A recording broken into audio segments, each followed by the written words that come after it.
Magandang araw mga Lodi. Noong nakaraan po, tinalakay po natin yung do with verbs.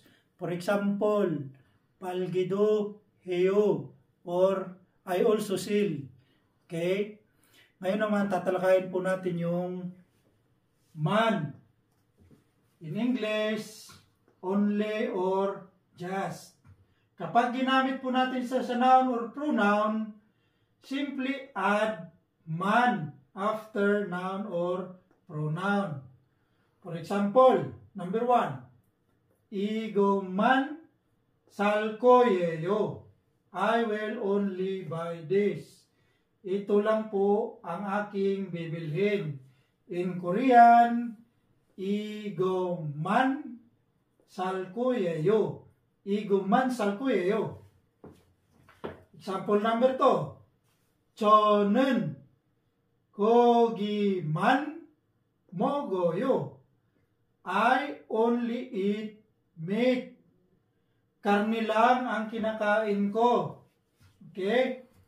In Korean, 저는 고기만 먹어요.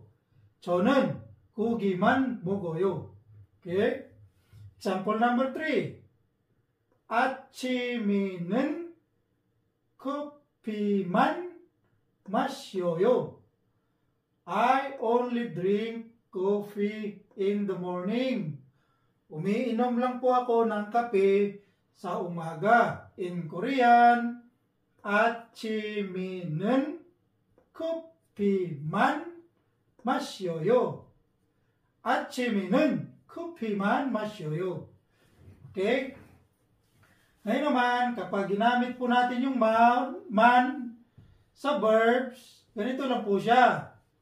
Using man after noun forms of verbs.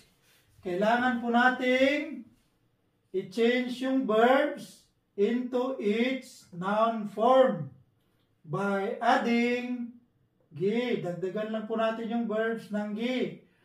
And then, add man hada. Okay?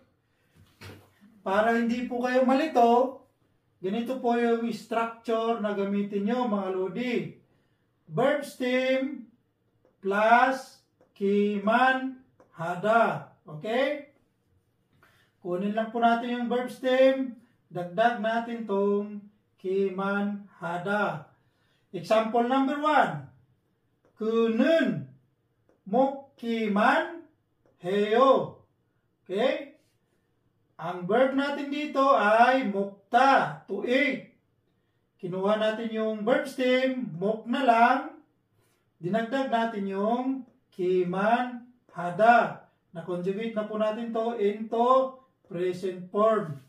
Ganito na po siya mga Lodi. 그는 먹기만 해요. He only eats. Kumakain lang siya, wala siyang ibang ginagawa. For example, okay? 그는 먹기만 해요. 그는 먹기만 해요. Okay? Example number 2. 그녀는 공부하기만 해요. Okay? She only study. Nag-aaral lang po siya. Hindi siya nanonood ng TV, hindi siya nag-games. Ang ginagawa lang niya ay nag-aaral lang siya. In Korean, 그녀는 공부하기만 해요. 그녀는 공부하기만 해요. Okay? Example number 3. 어제 놀기만 했어요. I did nothing but play yesterday. Or I just played yesterday. Naglaro lang ako kahapon. Or wala akong ginawa kundi naglaro lang kahapon. In Korean, 어제 놀기만 했어요. 어제 놀기만 했어요. Okay? Yan lang po mga Lods. Maraming salamat po sa inyong suporta at panonood.